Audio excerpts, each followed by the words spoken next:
danna subscribe kala ka danna ƙararrawar sanarwa domin ku ci gaba da samun bidiyo. Taimakon Allah, taimakon wa Allah. Na ji wani tsoho ya ce za su fara neman taimakon aljanu, wai suna da aljanu 'yan ɗariga guda biliyan 3, biliyan 3, cikinsu akwai mukaddamai miliyan 2, za su yi naɗin sabbin shehunai guda miliyan 1.5, kuma yanzu sun fara shawara za su nemi taimakon wayannan aljanu guda biliyan, ba fa miliyan ba, biliyan 3, miliyan 2 kenan, domin su yi musu maganin masu zagin waliyai da cin mutuncin waliyai. Ruwa ya kare yau, ɗan kada bai gama wanka ba. Kai ahli sunna ku ce Allahu akbar, ku ce Allahu akbar. Yau dai ya tabbata hujja ta kare.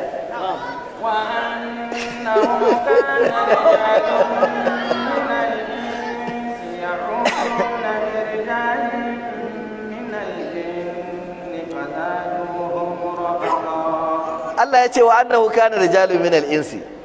Yadda lamarin yake, wasu mazaje daga cikin mutane sun kasance ya'uzuna, suna neman tsari da taimako birijalin min aljinni, da wasu mazaje na aljanu. Wannan ya sa su aljanu fa zaduhum rahaqa, maimakon su tuwa su bi Allah sai ya zama na masu neman taimakon da tsarin a wajen su sun halakar da aljanu har yanzu, sai suka kara wa aljanun girman kai. Kun ji hadarin dan bidiya? Shi dan bidiya bayan ya batar da mutum ma tukunna, aljanun ma zai danna kansa a cikin ruwa. Yanzu da Allah, in kana da aya ko hadisi, ba fito da aya zaka da hadisin a buga ba? To wai yanzu dai an gudu, wai yanzu aljanu ne za a turo guda biliyan 3, guda miliyan 3,000, su ne za a turo su kara da yan izala, sai maganin masu zagin waliyai. Saboda shuwa-shuwa kuma aka ce da kuma maganin yan boko haram da kidnappers. Wai yanzu idan kidnapper ya kama dan Tijjaniya, to sai su tura aljani ba Tijjani sai je karbo shi.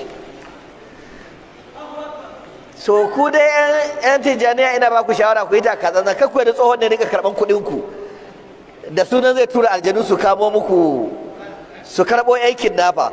Wallahi za ku yi biyu babu ba.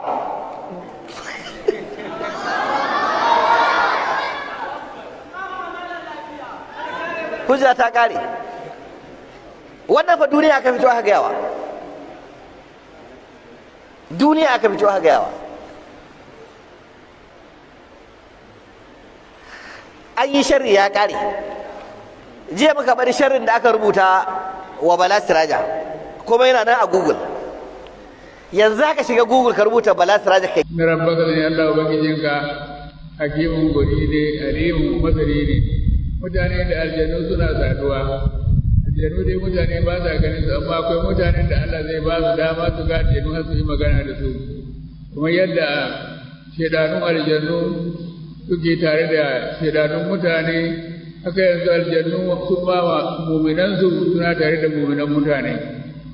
Yanzu abin da muke da shi a hali yanzu, aljanu wanda suka shiga Tarikar Tijjaniya muna da miliyan 2,000. Miliyan 3,000 aljanu da suka shiga Tijjaniya.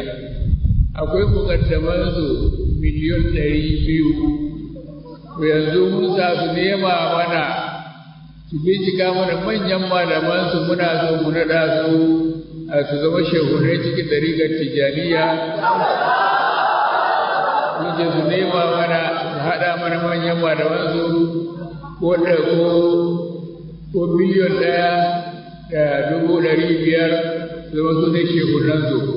Kana cikin wannan aikin muna saduwa da su ta wata hanyar da ake saduwa. Amma ba mu da wani alkawari da su, ba mu da wani alkawari na amfanin juna da su. Ba za mu ce musu to ku je ku kashe mana wani ba, ko ku kashe mana su wani, ko ku kama mana su wani, ko ku ɗebo mana kuɗi ku kawo mana, babu irin wannan tsakanin mu. To da jan uwan mu ne jan Tarikar Tijjaniya. mu ko mu ne mukaddamansu da muke naɗa musu mukaddamai kuma a cikinsu. Mukaddamai a cikinsu yanzu miliyon 200 ne, su kuma almajirai biliyon 3 ne, wato miliyon 3,000. Wato wanda muka sani kenan banda wanda ba mu sani ba, kuma ya lamu junu da duka yalla hu. Kuma ba mu da wani alkawari kamar yadda na faɗa da farko, ba mu da wani alkawari da su don su yi mana wani abu na hucewa ko kuma na a kashe mana makiya ko a kawo mana kuɗaɗe. A duk babu wannan. Mu da yan uwanmu ne muna jin daɗin zama muna da yan uwa aljanu, su kuma suna da daɗi, suna da yan uwansu mutane. Amma yan uwa suna kawo shawara irin wannan shawarar ko za a gyara ne gaba. Gyara wato ya kamata mu gayyace su su duba yadda za su taimaka mana. Su yi mana maganin mai za su yi mana maganin masu zagin waliyai, masu kafirta musulmi, wanda yanzu ba mu yi ba. Su yi mana maganin masu boko haramun, duk da ba mu wannan ba. Muna shawaran za mu nemi waka a wajen su yi mana irin waɗannan ayyuka. Abubuwan da yan boko haramun suke wa musulmi suna kakkace suna kore gidajensu nan, ya kamata aljanu su samu hannu su taimaka a cikin wannan. Da kuma kama mutane da ake ana kidnapping, idan an kama ɗan Tijjaniya, aljanu su taimaka su karɓo shi. Idan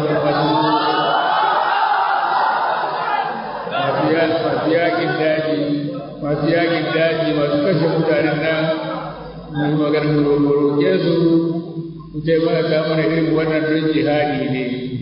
Ya ma da jinni gare su sassu wa qala awliya'u min rabbina tamsaha ma yu'adin wa barakna ajalana alladhi ajjalta lana qala la nusiikum khalidina fiha illa ma sha'a Allah. Mutane makomar kafirin mutane da kafirin aljannu za su dawo masu mutan illa ma sha Allah, sai da lokacin da Allah ya ga dama ake su fito waje su sha ruwan zafi. Inna rabbaka zai Allah wa bangijinka hakimun alimun, wani ne duk abin da ya aikata cikin wani zanzan ya aikata, alimun masani ne duk abin da ya aikata cikin sanin zai ya aikata. Baby na. Na'am. Ni ko in tambaye ka. Ina ji. Da rayuwarka da ni wane ka fi so? Rayuwa ta mana.